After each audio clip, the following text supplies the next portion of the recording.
150 सालों के इतिहास के बाद लग रहा है एक ऐसा चंद्रग्रहण कि इसके बाद 12 में से 6 राशि वालों को न केवल मिलेगा इनके भाग्य के साथ बल्कि इनके जीवन पर होगी धन की वर्षा। दोस्तों, मिठाई बांटने का समय आ चुका है और लड्डू बांटने की आप तैयारी कर लीजिए, क्योंकि 150 सालों के इतिहास के बाद एक ऐसा चंद्रग्रहण लगने जा रहा है जिसमें कुल 21 तरीके के शुभ योग बन रहे हैं। बताया जा रहा है इसी चंद्रग्रहण की रात को कार्तिक पूर्णिमा भी पड़ रही है। कहने का मतलब यह है कि अगर आप हमारे वीडियो में बताए हुए उन उपायों को कर लेते हैं जो आपको चंद्रग्रहण के दिन धर्मशास्त्र के अनुसार करना चाहिए, तो न केवल आपको जीवन में चल रही हर प्रकार की परेशानी, दुख, समस्याओं से मुक्ति मिल जाएगी, बल्कि इन उपायों को करने के बाद आपको आपके जीवन में सुख, समृद्धि, धन, दौलत, ऐश्वर्य की प्राप्ति होगी। दोस्तों, ध्यान दीजिएगा, साल 2023 का जो ये पहला चंद्रग्रहण लगने जा रहा है, ये कोई साधारण सा चंद्रग्रहण नहीं होगा, बल्कि एक महाचंद्रग्रहण होगा जिसका पूरे दुनिया के ज्योतिष और वैज्ञानिक बहुत ही बेसब्री से इंतजार कर रहे हैं। कहा जाता है कि चंद्रग्रहण के दौरान हमको कुछ ऐसी भूल कर भी गलतियां नहीं करनी चाहिए जिसके बाद हमारा दुर्भाग्य हमारे पीछे पड़ जाता है। दोस्तों, इस चंद्रग्रहण का जो समय आया है ये पूरे 150 साल बाद आया है और इस पर कई अद्भुत संयोग बन रहे हैं। बताया जाता है कि जब भी चंद्रग्रहण लगता है इसका प्रत्यक्ष और अप्रत्यक्ष प्रभाव 12 की 12 राशियों पर पड़ता है। अगर आप चंद्रग्रहण वाले दिन कुछ आसान उपायों को कर लेते हैं जिसके बारे में हमारे धर्मशास्त्र में लिखा हुआ है, तो न केवल इन उपायों को करने के बाद आपके जीवन की हर परेशानी से आपको मुक्ति मिल जाती है, बल्कि इन उपायों को करने के बाद आपके जीवन में चारों दिशाओं से धन खींचा हुआ चलाता है। अगर आप किसी आर्थिक कष्ट में फंसे होते हैं, आर्थिक कष्ट से आपको मुक्ति मिल जाती है। दोस्तों, एक बात का ध्यान रखिएगा, इस दुनिया में जितने भी व्यक्ति अमीर होते हैं वह केवल मेहनत करके ही अमीर नहीं बनते हैं या वो किस्मत के भरोसे ही नहीं बैठे रहते हैं। वो अमीर बनने के लिए जरूर ऐसे कुछ विशेष काम करते हैं, जैसे चंद्रग्रहण हो गया, सूर्य ग्रहण हो गया, एकादशी हो गई, पूर्णिमा हो गई। इस दौरान वो कुछ ऐसे टोने टुटके उपाय कर लेते हैं जिनको करने के बाद उनको पूरे जीवन काल इसका लाभ मिलता रहता है। और अगर आप भी चाहते हैं कि आपके जीवन की हर परेशानी खत्म हो जाए, हर दुख से आपको मुक्ति मिल जाए, तो दोस्तों ये चंद्रग्रहण का समय बहुत ही शुभ समय होने वाला है। इस दौरान अगर आपने 2, 4, 5 मिनट का समय निकाल करके उन उपायों को कर लिया जो आपको हम इस वीडियो में बताने आ रहे हैं, तो दोस्तों यकीन मानिए आपका सोया हुआ भाग्य जाग उठेगा, आपकी बंद किस्मत के ताले को चाबी लग जाएगी और आपके जीवन काल में आप बहुत ही उन्नति करेंगे, बहुत ही आगे जाएंगे। आज के इस वीडियो में हम आपको संपूर्ण जानकारी देंगे कि इस चंद्रग्रहण के दौरान आपको वह कौन से उपाय करने चाहिए जिन उपायों को करने के बाद आपके जीवन में आपको आर्थिक कष्टों से तो मुक्ति मिलेगी ही मिलेगी, आपके जीवन में धन चारों दिशाओं से खिंचा हुआ चलाएगा। फिर हम आपको इस वीडियो में बताएंगे कि वह कौन सी ऐसी गलतियां हैं जो चंद्रग्रहण वाले दिन आपको भूल कर भी नहीं करनी चाहिए। फिर हम आपको इस वीडियो में बताएंगे दोस्तों कि चंद्रग्रहण के बाद वह कौन सी ऐसी भाग्यशाली राशियां होंगी जिनका जीवन पूरी तरह से बदलने जा रहा है। इसीलिए इस वीडियो को अपने लिए ही नहीं, अपने पूरे परिवार के भले के लिए देखिएगा। एक बात का ध्यान रखिएगा दोस्तों, चंद्रग्रहण वाले दिन कार्तिक पूर्णिमा पड़ रही है। कार्तिक पूर्णिमा वही दिन होता है जिस दिन माता लक्ष्मी जी धरती पर वास करने आती हैं, और कार्तिक पूर्णिमा के दिन आप कोई भी उपाय करेंगे उस उपाय का पलट करके आपको हजारों गुना लाभ मिलता है, क्योंकि यहाँ पर आपको साक्षात माता लक्ष्मी जी का आशीर्वाद मिलता है। इसलिए अगर आप भी चाहते हैं कि माता लक्ष्मी जी की कृपा आप पे और आपके परिवार पर सदैव बनी रहे, माता लक्ष्मी जी के आशीर्वाद से आप अपने जीवन में बहुत ही उन्नति करें, बहुत ही आगे जाएं, तो दोस्तों पूरी सच्ची श्रद्धा और पूरे विश्वास के साथ इस वीडियो को लाइक कर दीजिए और कमेंट बॉक्स में लिख दीजिए जय माता लक्ष्मी जी की। और एक काम कीजिएगा, कमेंट बॉक्स में अपनी राशि डालना मत भूलिएगा, ताकि आपकी राशि के अनुसार कोई भी ऐसा उपाय हो जिसको करके आपको लाभ पहुंच सके, वो दोस्तों हम आके रिप्लाई में आपके बता देंगे। इसलिए दोस्तों सबसे पहले आप वीडियो लाइक कीजिए और कमेंट बॉक्स में अपनी राशि डालना मत भूलिएगा। तो दोस्तों एक बात का ध्यान रखिएगा, ज्योतिष वैदिक पढ़ाई के अनुसार हर साल 2 चंद्रग्रहण लगते हैं, लेकिन साल का जो पहला चंद्रग्रहण होता है वो बहुत ही महत्वपूर्ण होता है। कहा जाता है कि इस दौरान आप कोई भी उपाय करेंगे उसका लाभ आपको पूरे साल मिलता रहता है, और इस दौरान आपने कोई गलती कर दी तो पूरे साल आपका दुर्भाग्य भी आपके पीछे पड़ा रहता है। इसीलिए बहुत ध्यान से हर उपायों के बारे में सुनिएगा और उपायों को करने की मुहूर्त क्या है उस बात का विशेष करके ध्यान रखिएगा। सही मुहूर्त पर सही उपाय आपने अगर कर लिया तो आपके जीवन में आपके भाग्य को बदलने से कोई भी नहीं रोक पाएगा, आपके जीवन में आप बहुत ही उन्नति करेंगे। चलिए इस चंद्रग्रहण के बारे में सटीक और संपूर्ण जानकारी हम आपको देते हैं। देखिए, इस साल का चंद्रग्रहण जो 2023 का पहला चंद्रग्रहण है वो 5 मई 2023 के दिन 8:44 की रात को लगेगा। इसका मध्य 10:45 पर लगेगा और इसकी समाप्ति 1:02 पर होगी। यानी कि इस चंद्रग्रहण की जो कुल अवधि होगी वो 4 घंटे 17 मिनट की होगी। आपको बता दें दोस्तों, जब भी चंद्रग्रहण लगता है उस चंद्रग्रहण के लगने से पहले ही उसका सूतक काल शुरू हो जाता है। अब आप ये सोच रहे होंगे सूतक काल क्या होता है, तो सूतक काल होता है अशुभ समय। सूतक काल के बाद ही कुछ ऐसी गलतियां हैं जो आपको भूल कर भी नहीं करनी चाहिए, और सूतक काल के बाद ही आपको वो कुछ ऐसे उपाय हैं जो हम आपको बताने आ रहे हैं वो करने होंगे, क्योंकि सूतक काल के बाद किए गए उपाय तुरंत ही आपको फल दे देते हैं। जो चंद्रग्रहण का सूतक काल होगा वो 9 घंटे पहले शुरू हो जाएगा, यानी कि 11:45 से इस चंद्रग्रहण का सूतक काल शुरू हो जाएगा। तो कुछ ऐसी गलतियां हैं दोस्तों जो चंद्रग्रहण के सूतक काल के बाद आपको भूल कर भी नहीं करनी है। तो कौन सी ऐसी गलतियां हैं जो चंद्रग्रहण के सूतक काल के बाद आपको नहीं करनी है? तो सबसे पहले एक बात का ध्यान रखिएगा, चंद्रग्रहण का सूतक काल 11:44 से शुरू हो जाएगा। इस दौरान आप तामसिक भोजन जैसे गुटखा, पान मसाला, चिकन, मुर्गा, अंडा, इन सब चीज़ों का बिल्कुल भी सेवन मत कीजिएगा, वरना पूरे साल आपका दुर्भाग्य आपके पीछे पड़ा रहेगा।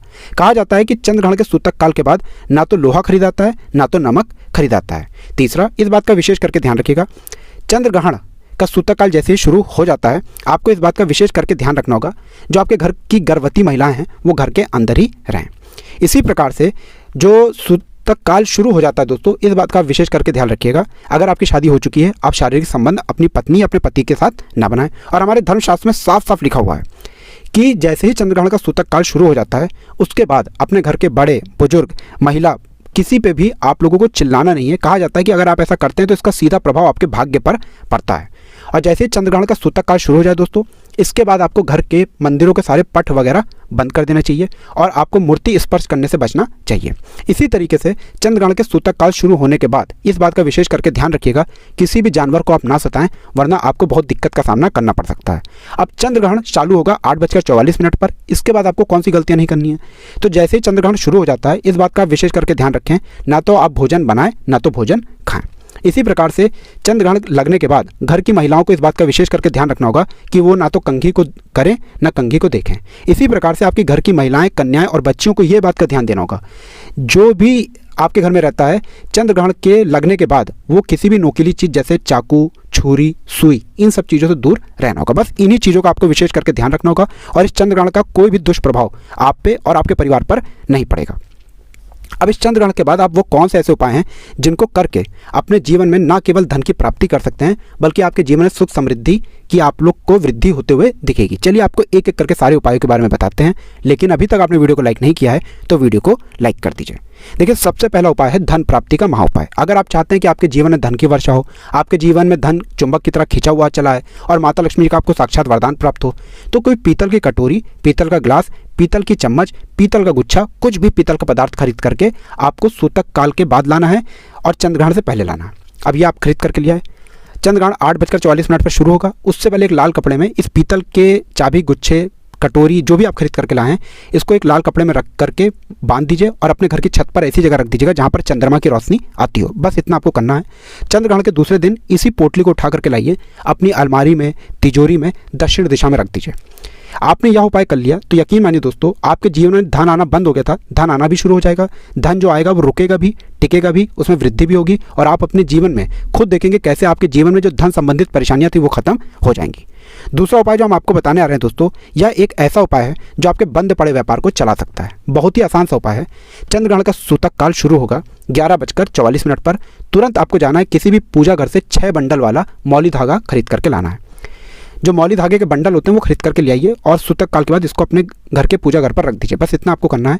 6 मई 2023 को जब चंद्रग्रहण पूरी तरह से खत्म हो चुका होगा, इसी 6 बंडल वाले मौली धागे को उठा करके आपको किसी भी मंदिर में दान कर देना है। यह अगर आप कर लेते हैं तो आपका बंद पड़ा व्यापार अवश्य ही चल जाता है। ये एक ऐसा उपाय है दोस्तों जो प्राचीन काल के समय से चला हुआ आ रहा है। अब दोस्तों मान लीजिए आपके गुप्त शत्रु हैं जो आपको नुकसान पहुंचाना चाहते हैं और आप इस चीज़ को लेकर के बहुत ही भयभीत रहते हैं। आप चाहते हैं कि आपके गुप्त शत्रु आपको नुकसान ना पहुंचा पाएं, आपके घर में कोई ये लोग नुकसानबाजी ना कर पाएं, तो आपको क्या करना होगा? चंद्रग्रहण का सूतक काल शुरू होगा 11:44 पर। आपको 5 गोमती चक्र खरीदने होंगे। जो गोमती चक्र होते हैं दोस्तों वो पूजा घर पे बड़ी आसानी से मिल जाते हैं, 10-10, 12-12 रुपए के। 5 गोमती चक्र खरीद लीजिए। यह गोमती चक्र खरीद करके आपको अपने घर के पूजा घर पर ला करके रख देना है। अपने घर पे पूजा घर पर ला कर रख दीजिए और अगले दिन इसी गोमती चक्र को किसी भी माता रानी जी के, दुर्गा माता जी के मंदिर में दान कर दीजिए। कहा जाता है यहाँ पर आपको साक्षात माता रानी जी का वो वरदान मिलेगा और वो आशीर्वाद मिलेगा कि जो भी आपके गुप्त शत्रु होंगे, जो आपको नुकसान पहुँचाना चाहते होंगे, वो आपका कुछ भी नहीं बिगाड़ पाएंगे और यकीन मानिए दोस्तों आप हमेशा सुरक्षित रहेंगे। अगर आपकी कुंडली में शनि दोष है, मंगल दोष है, आपकी कुंडली में चंद्रमा नीच राशि पे है, सूर्य ग्रह भी अच्छा नहीं है, तो आपको क्या करना चाहिए? चंद्रग्रहण के दूसरे दिन मतलब 6 मई 2023 को आपको सफ़ेद चीज़ों का दान करना होगा। सफ़ेद चीज़ें जैसे चावल, सफ़ेद कपड़ा, या सफ़ेद कोई भी चीज़ आप उठा करके अगले दिन दान करते हैं तो इससे आपकी जो कुंडली में दोष होता है उसका प्रभाव लगभग ना के बराबर हो जाता है। अब आप चाहते हैं दोस्तों कि आपके घर की बरकत हो, आपके घर की उन्नति हो, तो एक महा उपाय हम आपको बता दे रहे हैं जो चंद्र ग्रहण के दिन अगर आपने कर लिया तो आपके घर की बरकत होने से कोई भी नहीं रोक पाएगा। दोस्तों घर की बरकत रुकती क्यों है? क्योंकि आपके घर पर नकारात्मक शक्तियों का वास हो जाता है। चंद्र ग्रहण का सूतक काल शुरू होगा आपका 11:44 पर। अब आपको 11:44 के बाद एक लाल कपड़ा लेना है। अपने घड़ी के अंदर लाल कपड़े में आप लोगों को 3 कपूर, 1 लौंग, काली मिर्च 1 मुट्ठी डाल देना है और इसकी पोटली बना करके घर के उत्तर दिशा में रख देना है। चंद्र ग्रहण दूसरे दिन जैसे ही खत्म हो जाए इस पोटली को उठा करके आपको किसी भी बहती हुई नदी में फेंक देना है, क्योंकि अगर आपके घर में जितनी भी नकारात्मक शक्तियाँ होंगी, बुरा प्रभाव होगा, उसको ये पोटली सोख लेगी और अपने साथ ले जा करके पानी में बह जाएगी। दोस्तों ये महा उपाय है जो आज का नहीं कई सालों का उपाय है और ये करके आप देख लीजिए, आप खुद देखेंगे कि आपके घर की जो उन्नति रुक गई थी वो कैसे होना शुरू हो जाएगी। और दोस्तों अब जो आपको हम बताने आ रहे हैं वो है राशियों के बारे में, इसलिए वीडियो में आगे बढ़ने से पहले आपसे निवेदन है वीडियो लाइक करना मत भूलिएगा। तो सबसे पहली राशि जो इस चंद्र ग्रहण के बाद एक सकारात्मक बदलाव देखेगी वो है मकर राशि। मकर राशि वाले कि ना नौकरी में प्रमोशन देखने को इनको मिलेगा, बल्कि हर कार्य क्षेत्र में आपको सफलता प्राप्त होगी। प्रॉपर्टी वाहन खरीदने के भी सारे योग बन रहे हैं। आप यह देखेंगे कि आप अपने जीवन में बहुत ही उन्नति करेंगे, बहुत ही आगे जाएंगे। हाँ, इस बात का विशेष करके ध्यान रखिएगा, इस चंद्र ग्रहण के बाद आपका लड़ाई झगड़ा अपने घर में ही हो सकता है, तो अपनी वाणी पर थोड़ा कंट्रोल रखिएगा। दूसरी खुशनसीब राशि है तुला राशि। तुला राशि वालों को यह चंद्र ग्रहण का समय जो होगा ये बहुत ही ज़्यादा फायदा देगा, क्योंकि देवगुरु बृहस्पति आपके 5वें भाव पर जाएंगे ना। देवगुरु बृहस्पति के 5वें भाव पर जाने के बाद आपके जीवन में आपको अनेक प्रकार की सफलताएं देखने को मिलेंगी, बल्कि आपको यह देखने को मिलेगा कि आप जिस कार्य को भी शुरू करेंगे उस कार्य में आपको सफलता मिलेगी। लाखों करोड़ों धन पाने के भी योग बन रहे हैं। आपका फंसा हुआ पैसा भी आपको वापस मिल जाएगा। जीवन काल में जो बुरा समय चल रहा था वह बुरा समय अब खत्म हो जाएगा। इस चंद्र ग्रहण के बाद आपका अच्छा समय शुरू हो जाएगा। तीसरी खुशनसीब राशि है दोस्तों वो कन्या राशि। कन्या राशि वालों के तो बड़े धन सहयोग बन रहे हैं, विदेशी यात्रा जाने पर भी योग बन रहे हैं। आपका अटका हुआ पैसा भी वापस मिलेगा, संतान प्राप्ति भी हो सकती है, कोर्ट कचहरी में जीत मिलेगी, विरोधी आपके सामने घुटने टेक देंगे, राजनीतिक लाभ होगा, व्यापार में भी सफलता प्राप्त होगी, मान सम्मान में वृद्धि होगी। अगर आप इस चंद्र ग्रहण के बाद, अगर कन्या राशि के आप लोग, अगर इस चंद्र ग्रहण के बाद आप लोग प्रत्येक सोमवार को भगवान भोलेनाथ के मंदिर पर 1 लोटा जल अर्पित करना चालू कर दें तो इससे आपका भाग्य भी आपका साथ देना शुरू कर देगा। इस चंद्र ग्रहण के बाद 5वीं जो सबसे ज़्यादा खुशनसीब राशि होगी वो है मेष राशि। देखिए मेष राशि वाले जातकों के लिए यह चंद्र ग्रहण बहुत ही शुभ साबित होने वाला है। बताया जा रहा है न केवल आपका विश्वास आपके कार्य के प्रति बहुत ही तेजी से बढ़ेगा, बल्कि अपने जीवन साथी के माध्यम से भी आपको धन की प्राप्ति होगी। जीवन में आपके धन आने के कई रास्ते खुल जाएंगे और आप अपने जीवन में बहुत ही उन्नति करेंगे। आखिरी राशि है दोस्तों वो है सिंह राशि। सिंह राशि वाले को अपने जीवन में धन सुख समृद्धि में तो वृद्धि देखने को मिलेगी ही मिलेगी। आपके जीवन में कई नई अपॉर्चुनिटीज़ आ सकती हैं जहां पर आप बहुत ही ज़्यादा आगे बढ़ेंगे। तो दोस्तों इस वीडियो को यहीं पर समाप्त कर